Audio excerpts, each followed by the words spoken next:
I guess just yesterday, perhaps, was that the El Guapo Forum? Yes, day before. Yeah, property code enforcement came up as a topic, and you were quoted by the paper as saying that you were for the market taking care of this with little government involvement. Being that we are in a college town, yes, there is a market for cheap renters, yes, and probably always will be. And I think there's a struggle in neighborhoods. Oftentimes, you have well-meaning property owners who actually live in their residence, yes, owner-occupied, surrounded by these college rentals, yeah, where there's at this point, very little incentive for them to keep up their property, so they can kind of let their paint chip, they can kind of let cars kind of sit around for a while. If you're not in favor of enforcing codes to kind of penalize them, what do you think could be done in the incentive realm to say, hey, shape up or sell your property to someone who will? To be honest, I see that as two questions. Okay. We have a current code enforcement authority. We have people hired to do that. I am in favor of people keeping good curb appeal of their property. As far as additional things to make them do, and I'm not in favor of that. Additional penalties. When you say additional, do you mean like internal? If there's you have to register to be able to have a rental unit. That I'm not in favor of. Gotcha.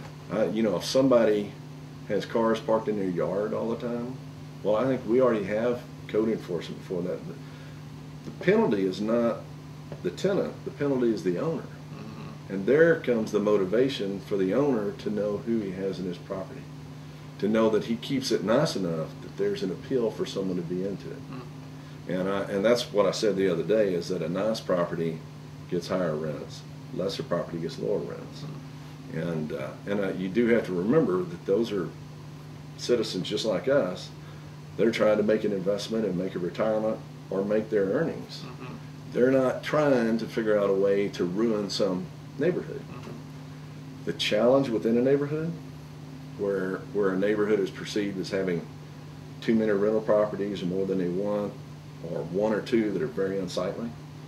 I mean, they actually, and I've seen it where people call code enforcement. If they're repeat code enforcement, violator, or the tenant is, right, you can call in the city. We'll hold them accountable. The landlord gets to pay that penalty, so he becomes the enforcer, if you will, to his tenant. As far as incentives to make sure that someone does more, I don't know, and I'm not really gung-ho about incentives that will pay for that. I think there are certain incentives that make that happen. If somebody has delayed their maintenance so long in their property, sometimes that becomes a good investment for someone else. Sometimes that becomes a good price incentive for someone who's never owned a home to buy the home and improve it. Right now, you can get an $8,000 federal incentive for first-time home buyers. We don't have to pay that. That's the federal government tax credit. I'm in favor of that.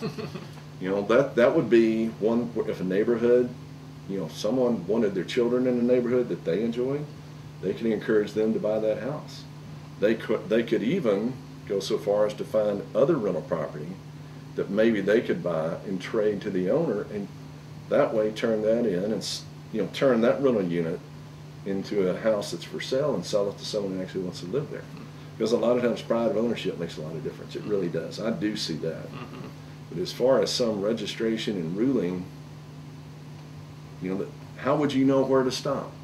What if my house was 3 years old and your house was 20 years old, and I just didn't like it because it was older? I don't know where it would be reasonable to stop, and I don't think it could sometimes. Have too many opinions. I mean, it takes a lot of brainstorming options to do that, and sometimes you just can't get someone to sell a property. Well, speaking about neighborhoods, I know you served on the P&Z Commission for 2 years. How long ago was that? That was as of September of last year. Oh, okay, so recently. So you're familiar with zoning issues and some of the struggles that neighborhoods have oftentimes when undesired development comes in. Yes. Sometimes neighborhoods just don't want anything new. But sometimes nobody wants change. Right. As a city, though, there's a struggle of you wanting to kind of present the city as open for new development. At the same time, you've got neighbors that have pride in their neighborhood that want to protect the integrity of their neighborhood. A good example is what recently happened at Bell Avenue in a historic conservation district. And the neighbors were successful in fighting off an attempt to put in things that they felt wasn't appropriate for the neighborhood. What's your kind of philosophy or your guiding principle that helps you understand when it's time to allow for something new and when it's time to say, no, let's look for something better. See, even that could have been handled differently. That was actually after I was off planning and zoning, but I'm familiar with it. They could have communicated more with the neighborhood. I think for a buyer to come in and say, look, it was this way, you're now telling me something that's not true. They knew, or they should have known, they were buying in a historic neighborhood. That actually, you should raise their sensor that they're going to have to make some extra provisions. And I think what's happening right now in the Fry Street area, it's about neighborhood meetings and communication. I think to just tell someone that, hey, you bought it, but you have to keep it bare, I don't think that's a winning argument. Now, for the property owner to come in and say, I don't care, I'm putting whatever I can, and it's going through, well, I think that's an extreme that doesn't win either. Okay. And I think it is about communication. I mean, first of all, know what you're buying. Second of all, if you know what you're buying, somebody ought to make some plans in their head of what might be possible, and some communication with our city planners of what's possible, what's happened in similar situations in the past, because I'm not familiar with that buyer, but he should have been familiar with some of the things that happened on Fry Street. You know, here's a pattern, because it looks like something might be going to happen in positive on Fry Street.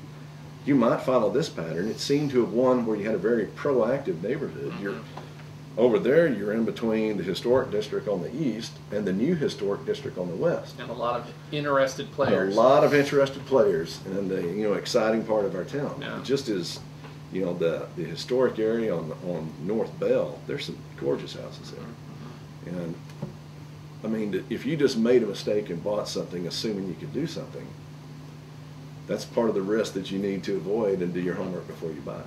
Okay, good. The field of candidates for this position is large.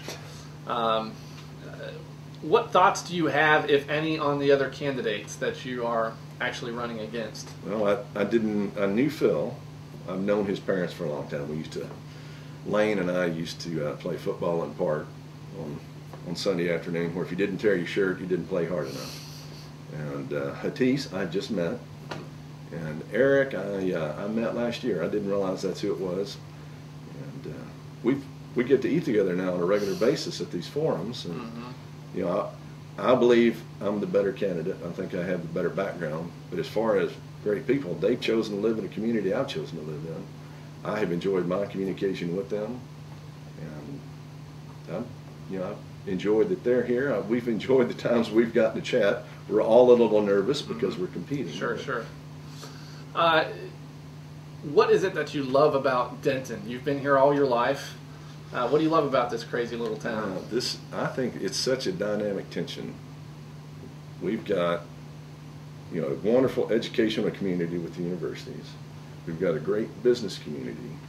We've got a great artistic, creative community. And then we've got the students at those universities. And quite literally, it's the tension and the accommodation of all of those that keeps us sort of balanced. Some of that's had to do with why we've had the rebirth of the square. And maybe because Fry Street doesn't exist right this moment, that it's mixed some of the college kids with some of the older people. I just love our downtown. I think also the tension and the fact that we're big enough to have our own community, our own city, but we benefit from being close to both Dallas and Fort Worth, but we're not Dallas and Fort Worth. And it's sort of an interesting mix that we've been very fortunate for years.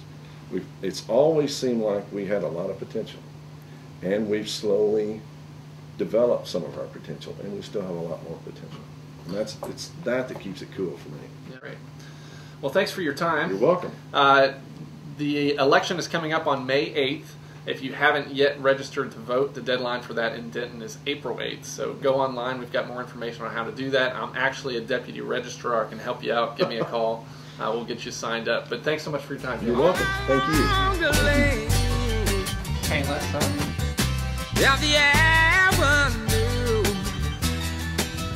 Just like we used